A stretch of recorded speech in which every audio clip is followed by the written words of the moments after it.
एक मुलाकात में हमारे साथ हैं सीपी जोशी साहब, जो राजस्थान विधानसभा के अध्यक्ष हैं। किस तरह का चैलेंज मानते हैं आप? जितना प्रभावशाली ढंग से विधानसभा चलेगी उतना जन समस्याओं का निराकरण होगा। कि मैं पिछले कुछ वर्षों से देख रहा हूं सीधे चेयर पे भी आरोप लगते हैं। चेयर का उत्तरदायित्व तो बनता है कि निष्पक्ष रूप से राजस्थान विधानसभा की प्रक्रिया और कानून के जो नियम है उनका पालन कराने का उत्तरदायित्व उस पर।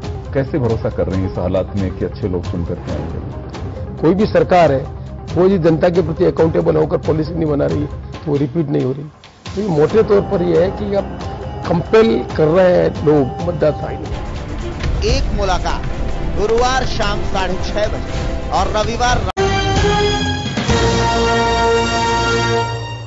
नमस्कार जंटी में स्वागत है आपका। मैं हूं योगेंद्र। आप देख रहे हैं एक मुलाकात। एक मुलाकात में हमारे साथ हैं सीपी जोशी साहब, जो राजस्थान विधानसभा के अध्यक्ष हैं। सीपी साहब, आपका जंटी में बहुत बहुत स्वागत है। सीपी साहब वो पार्लियामेंट्रियन हैं जो पार्टी लाइन से ऊपर उठ करके बात करते हैं, और मुझे लगता है कि मुल्क में या किसी भी प्रदेश की सियासत में हाउसेज में बैठकों की कमी हो या जिस तरह से हुल्लड़ की भेंट चढ़ रहे हैं, ऐसे व्यक्ति का होना बहुत जरूरी है। लेकिन इनके सामने एक चुनौती भी है कि उस रास्ते पे लेके कैसे आएंगे। हम आंखों देखी बातें, जो हाउस का मुझे 20 साल का एक्सपीरियंस है, मैंने कई मर्तबा देखा है कि न केवल सत्ता पक्ष को, स्पीकर को भी काफी बैकफुट में आना पड़ा कि हाँ, रूल्स के अकॉर्डिंग और जिस तरह का अध्ययन है। तो मैं कहूंगा राजस्थान विधानसभा का एक सौभाग्य है कि ऐसे लर्नेड व्यक्ति को अवसर मिला है हाउस चलाने का।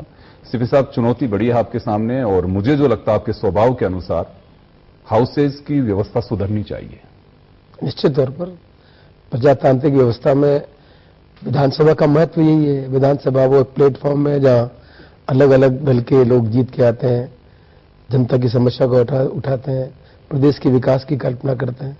तो निश्चित तौर पर जो आप सोचते हो सही सोच रहे हैं जी। लेकिन किस तरह का चैलेंज मानते हैं आप, क्योंकि आपने तो एक लंबा एक्सपीरियंस राजस्थान की विधानसभा का है आपका। जितना इसमें टाइम पीरियड इंपॉर्टेंट है जी। बिकॉज राजस्थान विधानसभा की प्रक्रिया और कानून के नियम के अनुसार क्वेश्चन आवर का टाइम 11 से 12 है, 0 आवर का टाइम है, फिर विधायी कार्य होते हैं, और एक्सपेक्ट किया जाता है 5 बजे तक आप अपना बिजनेस को कर लें। और उसके हेल्प करने के लिए बिजनेस एडवाइजरी कमेटी होती है जिसमें हर पार्टी के सदस्य होते हैं और डिस्कस करके फैसला करते हैं। अब जब टाइम पीरियड आपका फिक्स है तो कम समय में बेस्ट ढंग तरीके से हम चीजों को कैसे रख सकते हैं। सरकार का दायित्व बनता है कि वो क्या कर रही है वो जनता के सामने विधानसभा के माध्यम से रखे, और विरोध पक्ष का होता है कि उसमें क्या कमी और कमी है और जनता को इसी के माध्यम से सूचना करते हैं। इसलिए जितना प्रभावशाली ढंग से विधानसभा चलेगी उतना जन समस्याओं का निराकरण होगा, और जो सरकार है उन पर भी दबाव रहेगा कि एक विपक्ष है सशक्त जो हमारे बारे में हर चीज का ध्यान रख रहा है। तो अच्छा सशक्त विरोध और सरकार दोनों पर यदि एक प्लेटफॉर्म पर डिस्कशन होने के बाद जनता के पास जानकारी जाती है तो उसका लाभ प्रदेश को भी मिलता है। जी, लगातार ये सवाल उठ रहे हैं, पार्लियामेंट हो चाहे असेंबली हो, और केवल राजस्थान की बात नहीं, सभी प्रदेशों में बैठकें कम हो रही हैं। और ये सौभाग्य है कि आपको दोनों जगह का एक्सपीरियंस है, पार्लियामेंट का भी रहा और राजस्थान के असेंबली में एक लंबे समय से आप सदस्य के रूप में हैं। तो बैठकों की संख्या कैसे बढ़ सकती है? बैठकों की संख्या बढ़ने का यही बताया कि विरोध पक्ष अपनी लिमिटेशन समझे। जी। सत्ता पक्ष को भी समझना पड़ेगा कि विरोध के लिए विरोध नहीं, जो पॉजिटिव विरोध हो रहा है, जिस विरोध से हम चीजों को ठीक ढंग से कर सकते हैं, नीतियों को ठीक ढंग से कर सकते हैं, उनका स्पेस दिया जाना चाहिए। जब ये भावना दोनों पक्ष में आ जाएगी तब मैं समझता हूं कि ज्यादा सीटिंग होगी। जी, बिल्कुल ठीक बात है। लेकिन पिछले कुछ समय से हम देख रहे हैं कि हाउस पार्लियामेंट का हो चाहे असेंबली का हो हौला और जिस तरह की चीजें हैं, उसमें लगता भी है कि गतिरोध टूट सकता है, तोड़ा जा सकता है। तो ये इच्छा शक्ति का अभाव रहता है कि प्रयासों की कमी रहती है? वजह क्या रहती है? देश में डेमोक्रेसी इवॉल्व हो रही है, और डेमोक्रेसी जब इवॉल्व होती है तो उसके ऑफशूट में चीजें भी होती है। पहले कभी कल्पना नहीं की थी कि टीवी का भी रिले लाइव होगा। यूट्यूब आ गई, आज सब चीजें लोगों को, नौजवान पीढ़ी के लोगों को ये चीज जानकारी है, और जो सदस्य है उनको भी ये रुचि रहती है कि मेरा सबसे ज्यादा चेहरा टीवी के माध्यम से आए। तो जब टीवी में किसी चीज पर दबाव बनता है आने का, तो उसमें फिर जो हम कल्पना कर रहे हैं वो कहीं जाकर डिस्टर्ब होती है। क्योंकि पहले टीवी वालों को भी कोड ऑफ कंडक्ट बनाना पड़ेगा, कौन सी चीज को हम विजुअल जनता के बीच में दें। नहीं करें। ये भी एक प्रश्न है कि हम लाइव डिबेट को करेंगे तब जैसा भी बिहेवियर है वो सामने आएगा। लेकिन किसी तरह से यदि हम ये मैसेज दे सकें कि जो एक अच्छा पार्लियामेंटेरियन है, जो सार्थक चर्चा कर रहा है, जो सार्थक क्रिटिसिज्म कर रहा है, सरकार अपनी पॉलिसी के बारे में बता रही है, उन चीजों को हम जनता के बीच में जाकर बताने का माध्यम बने, तब मैं समझता हूं कि ये सब चीजें हैं वो धीरे धीरे कम होगी। राजस्थान असेंबली लाइव पे आएगी? आशा करते हैं, क्योंकि लाइव पे लाने पर कमिटेड लाइबिलिटी बढ़ती है। तो कोशिश करेंगे कि हम जैसे लोकसभा के प्रसारण हो रहा है, विधानसभा का प्रसारण वैसा भी होना चाहिए, पर हम सभी पक्षों से चर्चा करने के बाद ही इस पर फैसला कर पाएंगे। एक ये सत्ता पक्ष और प्रतिपक्ष दोनों की का अवसर मिला आपको, दोनों देखा भी आपने नजदीक से। अपेक्षाएं बहुत रहती हैं स्पीकर से। अगर आप प्रतिपक्ष में हैं, आपके स्पीकर ने अगर उनके अकॉर्डिंग अगर कहीं बात में हामी भरी है तो लगता है कि हाँ ठीक है, और नहीं तो फिर होता है कि मैं पिछले कुछ वर्षों से देख रहा हूं सीधे चेयर पे भी आरोप लगता है। नहीं, चेयर का उत्तरदायित्व बनता है कि निष्पक्ष रूप से राजस्थान विधानसभा की प्रक्रिया और कानून के जो नियम है उनका पालन कराने का उत्तरदायित्व उस पर है। यदि हम ईमानदारी से उन नियमों का पालन करवाएं तो मैं नहीं समझता कि इस तरह की स्थिति पैदा होगी। लेकिन ईमानदारी में कई बार सत्ता पक्ष, क्योंकि ये एक स्वाभाविक प्रक्रिया है कि जो स्पीकर है वो भी किसी पार्टी का सदस्य के रूप में ही स्पीकर बना है।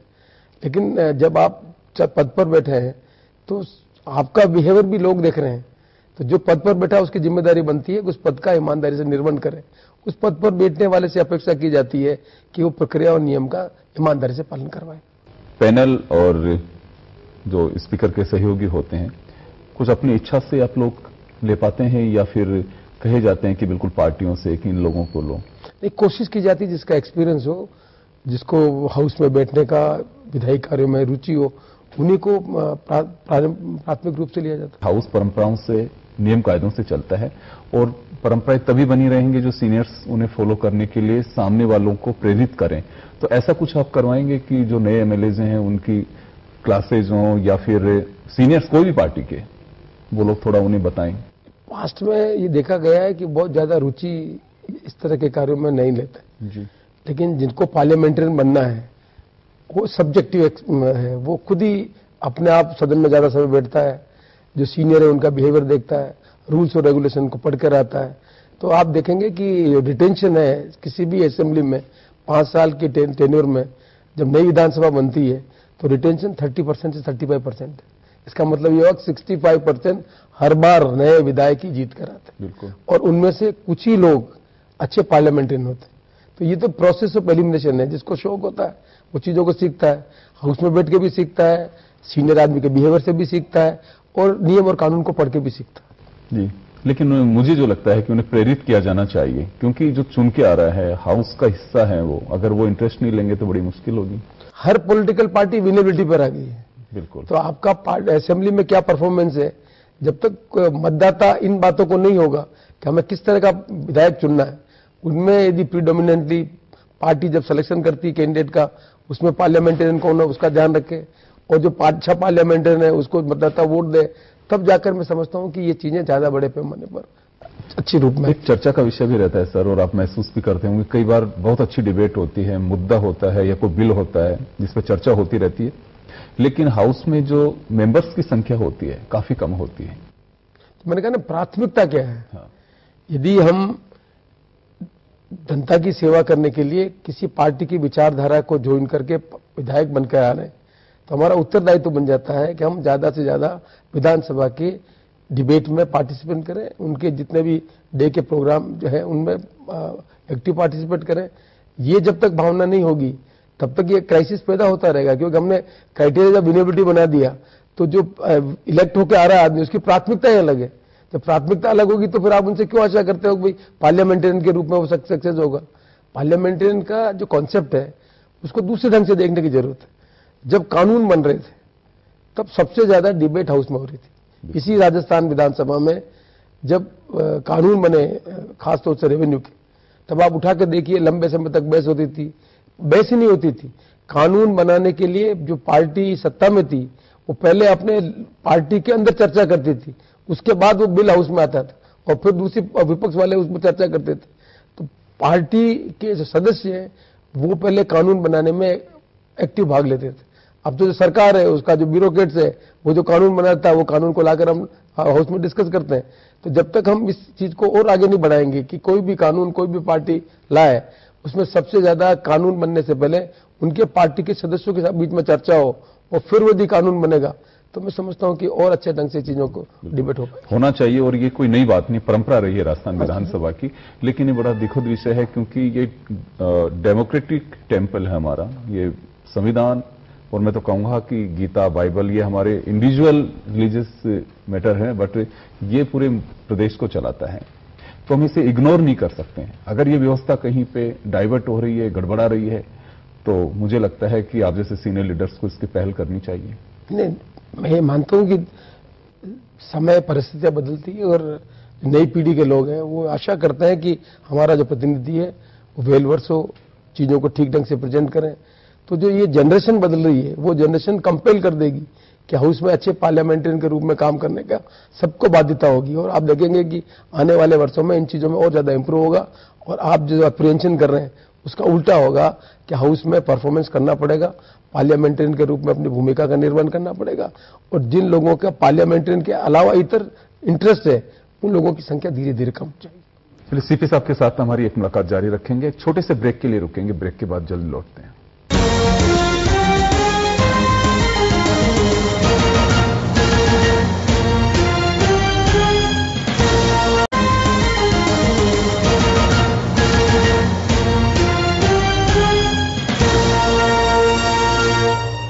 ब्रेक के बाद एक बार फिर आपका स्वागत है। आप देख रहे हैं एक मुलाकात।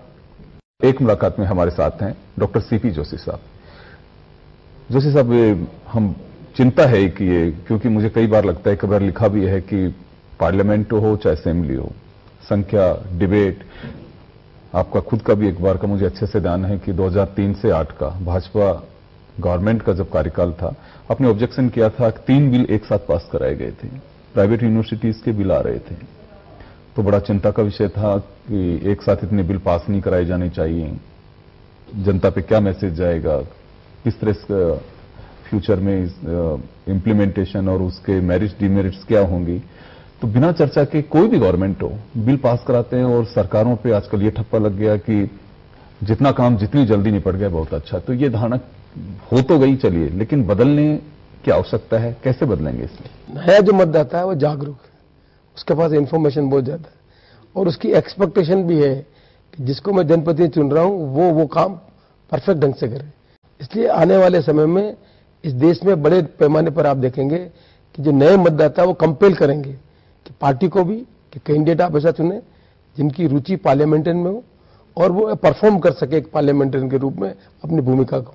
ये अपने आप बदलाव होगा और बदलाव आप अगले समय में देखेंगे। चलिए, भरोसा है तो बहुत अच्छी बात है, लोकतंत्र के लिए अच्छी बात है, लेकिन अभी क्या भीड़तंत्र हो रहा है? मुझे कहने में कोई अतिशयोक्ति नहीं है। अच्छे पार्लियामेंटेरियन जिनकी वास्तव में हाउसेस को आवश्यकता है वो नहीं पहुंच पाते हैं और कोई धन के बल पे, कोई जाति के बल पे अच्छे लोग पहुंच जाते हैं। तो कैसे भरोसा कर रहे हैं इस हालात में कि अच्छे लोग चुन करके आएंगे? अभी जो पास के इलेक्शन आप देखें, कोई भी सरकार एक बार चुन रही है, 2 बार चुन रही है, 3 बार चुन रही है, कुछ सरकारें एक बार के बाद दोबारा नहीं चुन रही है, तो परफॉर्मेंस तो करना पड़ रहा है। तो एक तो जनमत में, जनता में ये जागरूकता आ गई है कि अकाउंटेबिलिटी, जो भी जनप्रतिनिधि जीत के जा रहा है यदि वो अकाउंटेबल नहीं है जब अपने मतदाता के प्रति तो लोग उसको जिता नहीं रहे। कोई भी सरकार है वो यदि जनता के प्रति अकाउंटेबल होकर पॉलिसी नहीं बना रही है तो वो रिपीट नहीं हो रही। तो ये मोटे तौर पर यह है कि अब कंपेल कर रहे हैं लोग, मतदाता, कि आप आने वाले समय में इस तरह के लोगों को आगे लाए जो पार्लियामेंटेरियन के रूप में अपनी भूमिका का निर्वहन कर सके। ये ओनर्स पॉलिटिकल पार्टी पर भी होगा कि हम जिस विनेबिलिटी के आधार पर यदि चुनाव जीतने का काम कर रहे हैं तो लंबे समय तक हम डेमोक्रेसी को मजबूत नहीं कर पाएंगे।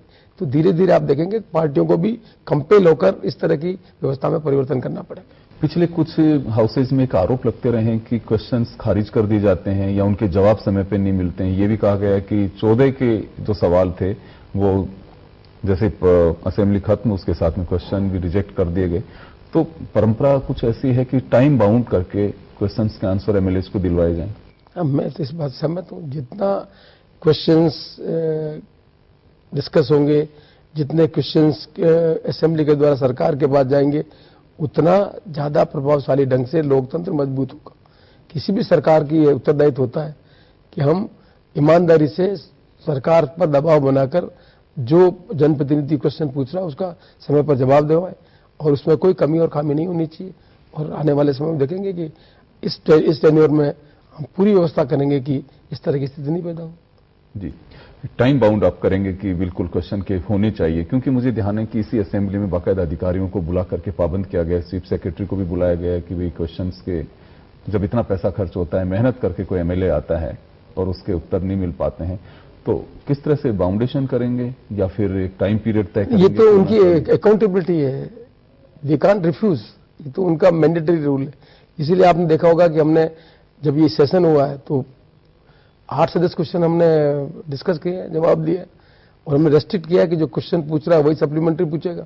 तो ज्यादा से ज्यादा क्वेश्चन यदि डिस्कशन में आएंगे तो निश्चित तौर पर जो अधिकारी उन पर दबाव भी होगा और मिनिस्टर्स को भी परफॉर्म करना पड़ेगा और जो विधायक है वो भी जागरूक होकर ऐसे प्रश्न पूछेगा जिन प्रश्न से जनता को रिलीफ मिल सके। हाँ, आपने बताया भी एक क्वेश्चन स्थगित करवाया तो उसमें कायदे से तो एक सबक लेना चाहिए मिनिस्टर्स को भी कि हमारी पूरी जो उसकी लैंग्वेज थी उसमें क्लियर कट था ये इन्फॉर्मेशन।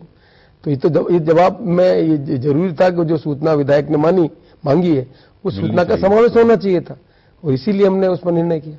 जी, डिबेट का जैसे अपन पहले कह रहे थे, बिल जो है ये तो एक इसका हिस्सा है कि वो कितनी जल्दी पास हो पाते हैं, लेकिन आपको लगता है कि एक दिन अगर एक पहले इंट्रोड्यूस कराया जाता है तो अगले दिन तक उसमें बहस हो या कोई टाइम पीरियड हो? नहीं, वो तो सेट रूल है कि आपको समय पर बिल भेजा जाता है सदस्यों को, उनका संशोधन के लिए समय दिया जाता है, फिर नियत समय करके डिबेट की जाती है। तो कोई एक्सेप्शन केस में इन चीजों का नियमों का वेव कर देते हैं, अन्यथा एक सेट पैटर्न है, नियम है, उसी के अंतर्गत बिल आता है और एडुकेट टाइम मिलता है सदस्य को उस बारे में अपना संशोधन देने का, जानकारी लेकर उसको डिबेट करने का।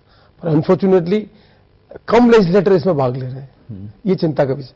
हाउस ड्यूरिंग द हाउस और ऑफ टाइम क्वेश्चंस दोनों टाइम पूछे जा सकते हैं। अभी क्या स्थिति रहती है? वैसे अगर आपने पहले के भी कुछ 12वीं, 13वीं, 14वीं या ये 15वीं है, अभी तो हालांकि एक सेशन हुआ है, कुछ स्थितियां हैं कि लोग काफी क्वेश्चंस पूछते हो।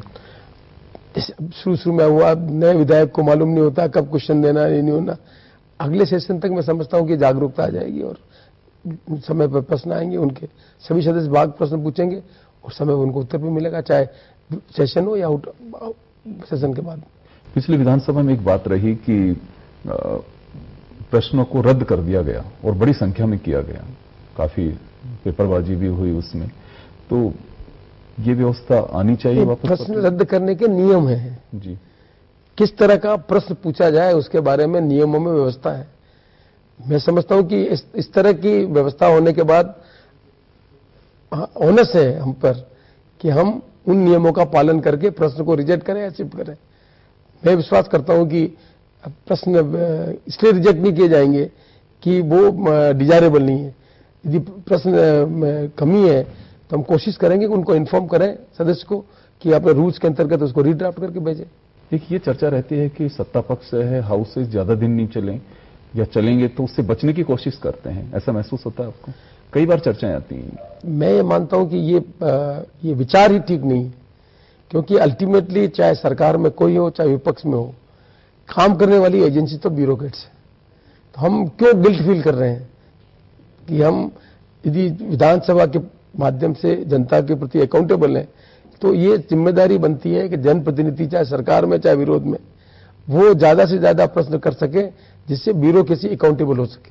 क्योंकि 5-5 साल में चुनाव होंगे पर ब्यूरोक्रेट्स तो रिटायरमेंट तक रहेगा, उन्हीं को परफॉर्म करना है किसी भी सरकार की नीतियों को। यदि उसमें कमी और खामी है तो अकाउंटेबल ब्यूरोक्रेट्स है, पॉलिटिशियन नहीं है। दुर्भाग्य एक हम पॉलिटिशियन सोचने लगे हैं कि सरकार हमारी है इसलिए हमारी सरकार की बदनामी नहीं होनी चाहिए। विपक्ष समझता है कि हमारा काम है कि हम सरकार को बदनाम करें। बदनाम सरकार की नहीं होनी चाहिए, चाहे सत्ता हो चाहे विपक्ष हो। अकाउंटेबिलिटी ब्यूरोक्रेसी की होनी चाहिए, क्योंकि नीति बनाकर इंप्लीमेंटेशन का काम ब्यूरोक्रेसी का है। विरोध का काम है कि इंप्लीमेंटेशन में कमी और खामी है उसका विधानसभा में चर्चा करें। जब ये विचार आ जाएगा तब मैं समझता हूं कि ये सब चीजों का ठीक हो जाएगी। 2006, 7, 8, 10 इनके प्रतिवेदन अगर 18-19 में आते हैं तो बड़ा गंभीर विषय है कि इतने साल के प्रतिवेदन। तो जो जिम्मेदारी होनी चाहिए ब्यूरोक्रेसी की, वो कहीं ना कहीं मुझे लगता है कि हाउस के प्रति जवाबदेही उनकी कम है। ये इंगित करता है और हम पूरा आश्वस्त करना चाहते हैं कि जो नियम प्रोविजन है उनको लागू करवाएंगे, सख्ती से लागू करवाएंगे, क्योंकि उनकी जिम्मेदारी तनख्वाह इस बात की मिलती है। उनको समय पर अपना काम करना है। यदि समय पर काम नहीं हो रहा है, प्रतिवेदन लेट आ रहा है, तो कोई रीजन होना चाहिए जिसको विधानसभा को सूचना दी जानी चाहिए। जस्ट बिकॉज के कोई पूछ नहीं रहा है इसलिए हम लेट भेज रहे हैं, तो हम कोशिश करेंगे कि जो नियमों का पालन हो, प्रतिवेदन समय पर सबमिट हो, और इसके संबंध में यदि कोई कमी है तो जो जिम्मेदार अधिकारी उनके खिलाफ कार्रवाई भी हो। सर, आप एक अच्छे पॉलिटिशियन भी हैं, तो मेरे कुछ असेंबली से हट करके देश की राजनीति में मुझे एक बड़ा बदलाव दिखाई दे रहा है, और ये दिन पर दिन बदलाव तो नहीं कहूंगा, मैं कहूंगा गिरावट आ रही है। आरोप प्रत्यारोप पहले भी लगते रहे हैं, लेकिन अभी जो बहस का विषय रह गया है, बहुत जैसे आपने कहा कि नीचा दिखाना या बदनाम करना, वो भाषाओं का प्रयोग हो रहा है। पार्लियामेंट्री डेमोक्रेसी क्या था? पार्लियामेंट्री डेमोक्रेसी के इनहेरेंट है डिबेट, डिस्कशन और डिसेंट। पार्लियामेंट्री डेमोक्रेसी में ये एंटिसिपेट किया गया है कि विचारधारा के आधार पर हम लोगों को प्रभावित करेंगे, मत लेंगे और फिर सत्ता में आकर अपनी विचारधारा के आधार पर जनता की सेवा करेंगे। तो मूलतः यदि हमारा विचारधारा की लड़ाई यदि मजबूत होगी और जो एक डेमोक्रेटिक इंस्टीट्यूशन है वो इम्पार्शियल अपना काम करेगी, तब मैं समझता हूं कि जो गिरावट हम सोचते हैं वो गिरावट कम हो जाएगी। पर आने वाले समय में सब चीजें इंप्रूव होगी, बिकॉज मैंने कहा ना, देश में डेमोक्रेसी इवॉल्व हो रही है। कभी कल्पना ही नहीं की थी देश में आजादी के बाद, जिस आजादी की जिस पार्टी ने भाग लिया वो लंबे समय तक शासन किया, फिर एक विचारधारा के लोग थे उनको अब काम करने का मौका मिला। तो ये जो सब कुछ नजर आ रहा है वो एक प्रोसेस है। ये पेनफुल हो सकता है, लेकिन अल्टीमेटली डेमोक्रेसी को स्ट्रेंथन होगी और विचारधारा के आधार पर ही पार्लियामेंट्री डेमोक्रेसी आगे मजबूत होगी। लेकिन सत्ता की भूख के बीच आपको इतना भरोसा है कि ये सब चीजें हालात बदलेंगे? निश्चित तौर पर, क्योंकि विचारधारा, देश में विविधता है, उत्तर दक्षिण पूर्व पश्चिम, अलग भाषा अलग धर्म सब होने के बाद, तो इस देश को गवर्न करने के लिए जब आप इस तरह की विचारधारा को लेकर सत्ता में आने की कोशिश नहीं करेंगे, तब तक आप सत्ता में लंबे समय तक नहीं रह सकते। इसलिए विचारधारा ही किसी भी पार्टी को लंबे समय तक सत्ता में रहने का अवसर देगी, और विचारधारा के आधार पर ही देश की नीतियां बनाकर आप लोगों को प्रभावित कर सकते हैं। जी, मैं एक आखिरी सवाल है मेरा, एक लंबा एक्सपीरियंस है, क्या तो महसूस करते हैं और अलग हटके आप असेंबली के लिए क्या करेंगे ताकि एक वास्तव में आप जो चाहते थे कि इस तरह के पार्लियामेंट्री सिस्टम हमारा होना चाहिए, जो महसूस करते हैं, किस तरह से भी क्या करेंगे? अभी हम डिस्कस कर रहे हैं। जैसे एक हम सोच रहे हैं प्रतिवर्ष अच्छे पार्लियामेंटेरियन का पुरस्कार दिया जाना चाहिए, पर वो पुरस्कार करने के लिए हम ट्रांसपेरेंट मैनर में उसको आइडेंटिफाई करना चाहते हैं। कुछ हम यार्डस्टिक बनाना चाहते हैं जो स्वयं जनता के बीच में जाए। 200 एमएलए का, कितना एमएलए डिबेट में पार्टिसिपेट कर रहा है, कितना कौन सा एमएलए किस लेजिस्लेशन में भाग ले रहा है, कितने क्वेश्चन पूछ रहा है, कितनी उसकी सिटिंग, उनके सबके नंबर हो। ऑब्जेक्टिव आधार पर लोग कह सके कि भाई ये आदमी जो है उसका चयन ठीक ढंग से हो।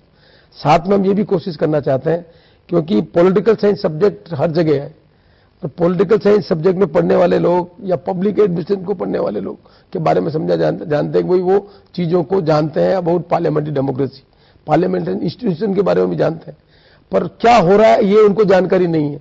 तो हम चाहते हैं कि किसी तरह से उनको जानकारी मिले।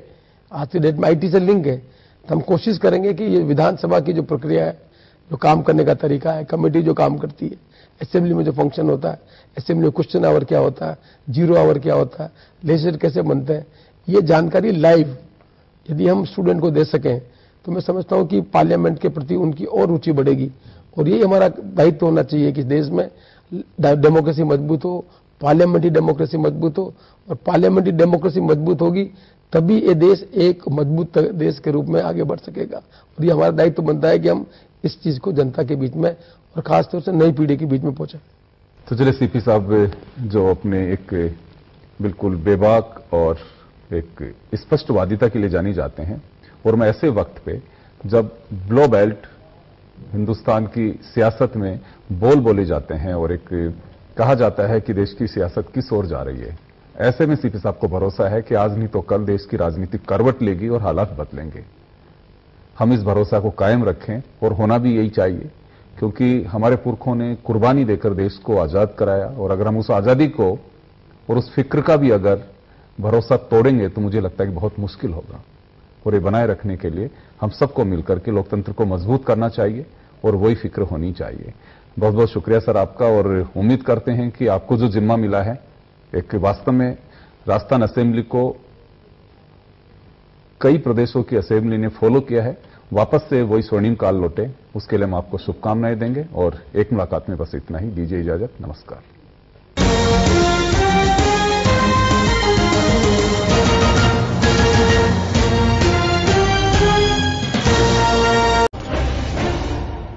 नमस्कार जंटी में स्वागत है आपका। मैं हूं योगेंद्र, आप देख रहे हैं एक मुलाकात। एक मुलाकात में हमारे साथ हैं सीपी जोशी साहब, जो राजस्थान विधानसभा के अध्यक्ष हैं। किस तरह का चैलेंज मानते हैं आप? जितना प्रभावशाली ढंग से विधानसभा चलेगी उतना जन समस्याओं का निराकरण होगा। कि मैं पिछले कुछ वर्षों से देख रहा हूं सीधे चेयर पे भी आरोप लगते हैं। चेयर का उत्तरदायित्व बनता है कि निष्पक्ष रूप से राजस्थान विधानसभा की प्रक्रिया और कानून के जो नियम है उनका पालन कराने का उत्तरदायित्व उस पर है। कैसे भरोसा कर रहे हैं इस हालात में कि अच्छे लोग सुन करके आएंगे? कोई भी सरकार है वो यदि जनता के प्रति अकाउंटेबल होकर पॉलिसी नहीं बना रही तो वो रिपीट नहीं हो रही। तो मोटे तौर पर यह है कि अब कंपेल कर रहे हैं लोग मतदाता। एक मुलाकात गुरुवार शाम 6:30 बजे और रविवार रात 8:30 बजे सिर्फ जन